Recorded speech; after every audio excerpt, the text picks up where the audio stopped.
There are stages of public water distribution, which is the collection, screening and straining, coagulation or flocculation, sedimentation and clarification, filtration, disinfection, storage, and distribution. Now, let's discuss it one by one. First is collection. Community water system obtain water from two sources. First is surface water, which collects on the ground or in a stream, river, lake, reservoir, or ocean. Surface water is constantly evaporating out of water bodies, seeping into groundwater supplies and being replenished by rain and snow. And second is groundwater is located below the surface of the earth in spaces between rock and soil. Groundwater is naturally filtered, which might remove some germs and chemicals depending on the water's depth and the area's local geology. The method to get the water to the water treatment plant. There are series of pump and pipelines transport the treatment plants, and the transfer of water up to the treatment facilities are happening by doing a large pump and as engineered utilize the gravity water flow. As you can see in this picture, groundwater is located with wells and pumps, or it can flow naturally to the surface via seepage or springs.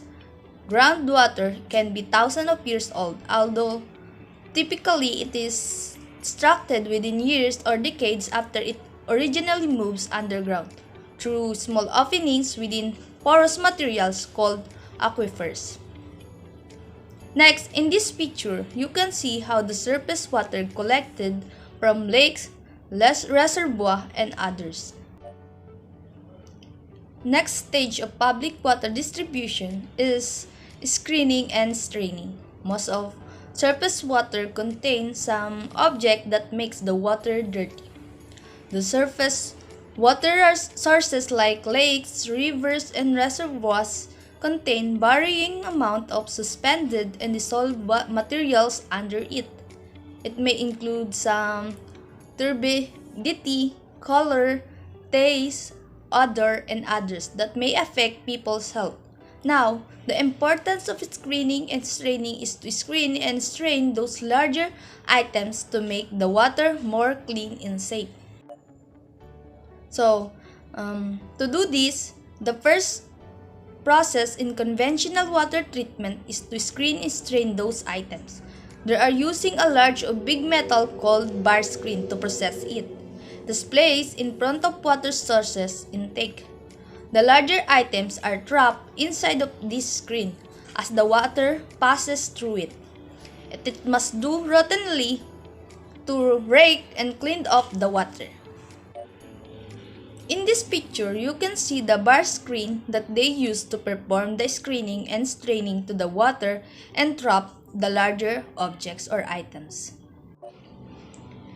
Next stage of public water distribution is coagulation or flocculation, which process use or involves adding iron or aluminum salts such as aluminum sulfate, ferric chloride, or polymers to the untreated water or raw water.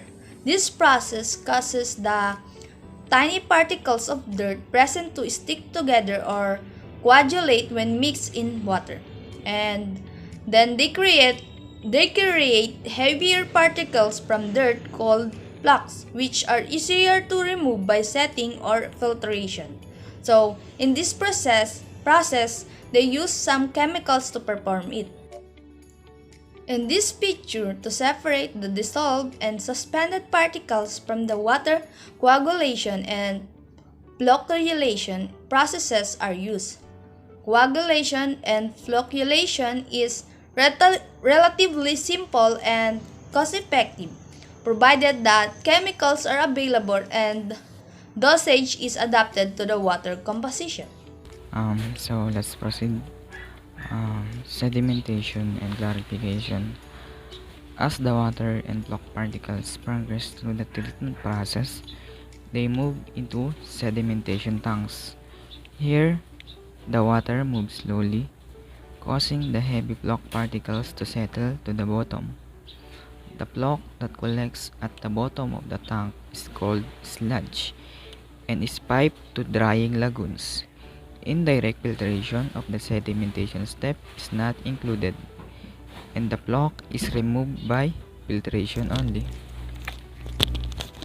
Um, Ayun nga po, yung sedimentation, isa siyang common way ng pagtitreat ng drinking water and wastewater. Isa siyang process na kung saan tinatanggal natin yung solid na nagpo-float at nagsisettle dun sa may tubig. Yung proseso nagre-relay sa paggamit ng sedimentation tanks na nagtatanggal ng mga larger solids. Yung subsequent treatment process, merong mga pwede tayong gumamit ng iba pang subsequent treatment process na maaari natin gawin after ng sedimentation. Importante na alam natin yung sedimentation ay ginagamit para sa pag-treat ng ating drinking water at wastewater. Ayun nga, sa sedimentation, yung gravity yung tumutulong or kumbaga yung gravity yung nag-help para ma-remove yung mga suspended solids na nasa tubig. Ayun, yung additional information din na yung sedimentation is often or yung sedimentation madalas ginagamit natin siya in combination with other treatments such as yung coagulation and flocculation. Next, filtration. Clarified water enters the filters from the top. Gravity pulls the water down through the filters where it is collected in a drain system at the bottom of the unit. There are many different types of materials or media used in filters, the most common being sand and gravel. Many conventional plants are now using granular activated carbon as the media of choice because it not only provides excellent mechanical filtration of particulate matter but also removes organic compounds which can cause taste and odor problems. Yung filtration, isa siya sa mga core processes sa pagtitreat ng sa pagtitreat ng drinking water and wastewater. Yung filtration, isa siyang proseso na kung saan tinatanggal or sineseparate natin yung suspended solid matter dun sa ating liquid. Sa filtration, gumagamit tayo ng mga media. Madami tayong media. Yung binigay na nga na example, yung sa sand and gravel. Yung mga media na yun, para matanggal yung mga media na ginagamit natin para matanggal yung mga suspended solid matter doon sa liquid, ayun yung mga tinatawag na ayun yung tinatawag natin na filter. Tapos yung liquid naman na nagpass o nasala doon sa tinatawag nating filter, ayun naman yung tinatawag natin na filtrate. Sa drinking water treatment or sa wastewater, yung filtration meron siyang important role sa multi-barrier approach na employed sa pagtatanggal ng mga pathogens. The presence or yung presensya ng yung presensya ng suspended solids and other particulate matters sa tubig natin, nakakapag-increase siya ng resistance to most microbes na nagde-lead to disinfection. For the disinfection, once the water has gone through the filtration process, it is about as clear and clean as it gets. However, they may be still bacteria and viruses remaining. To ensure they are destroyed, there must be a disinfection process employed. The most common disinfection process used is chlorination. So what is chlorination? Chlorine comes in many different forms, including chlorine gas, yun yung common na ginagamit, or chlorine dioxide, hypochlorite, or yung bleach, ganon, and others. Which method is used? Chlorine is added to the water in an amount to ensure all microorganisms are destroyed. Water plants monitor the chlorine levels continuously and very carefully in the treated water. They must add enough chlorine to ensure true disinfection of the water but avoid adding excess that can cause taste and other problems who delivered to the consumer. So, sinasabi dito na yung disinfection ay ginagawa ito kahit na-filtrate na yung water para lang mas safe and mas malinis. Kasi may ina-add dito na chlorine para mas maging malinis yung tubig na ipaprocess. Ngayon, kailangan nating i-watch yung mga ilalagay nating chlorine, kaya meron tayong water plant monitor para matignan kung gaano kadami ang ilalagay, kung paano yung nangyayari sa tubig habang dinidisinfect ito.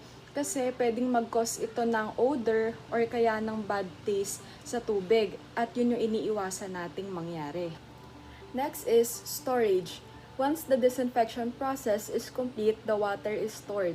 Stored usually takes place in underground storage tank called a clear well, and also in elevated storage tank that are visible around the town. There must always be an sample supply of water available. In the event emergencies, this can include power outages, fires, floods, and etc. Then, dito sa picture na pinapakita, yan yung water supply storage. Diyan nakastore lahat ng tubig na na-filtrate at na-disinfect. So, sinasabi dito na yung mga nalinis, mga nasala at ready na i-produce na tubig sa town ay dito ini-store. Next is distribution. So, how does the water come out of your kitchen tap? The stored water is pushed through the underground pipelines all over town in what is called a distribution system.